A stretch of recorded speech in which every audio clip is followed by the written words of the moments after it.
recently, one of the I consider face of Rain or Shine uh, retired, Norwood. Can you tell us about Norwood? How do you feel about him, and what was the impact of Norwood to Rain or Shine in the PBA? Yung pagpasok ni Gabe Norwood sa Rain or Shine, that was really the time when Rain or Shine became relevant.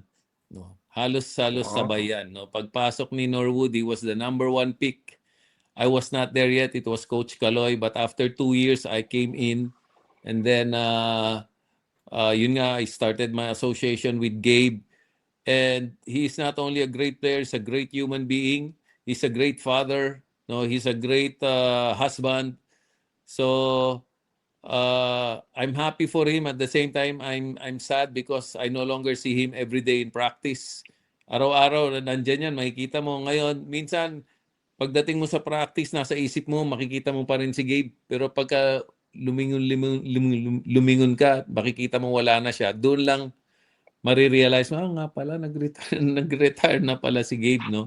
Minsan malulungkot ka rin, but at the same time, you know, Gabe is going to be successful wherever he goes after his basketball career, no? Kasi he prepared for it, no? And that is one thing I also advise my players.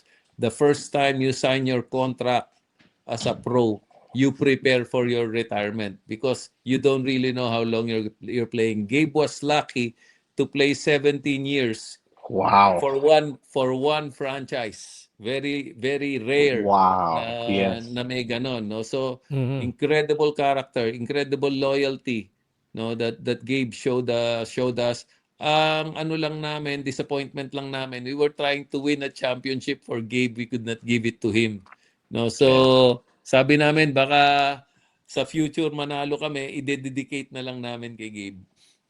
Yeah, and give him perhaps a ring or a piece of the, a memento We of the will championship. also retire his jersey in the future. Oh, that's Wow, nice, nice. nice to hear.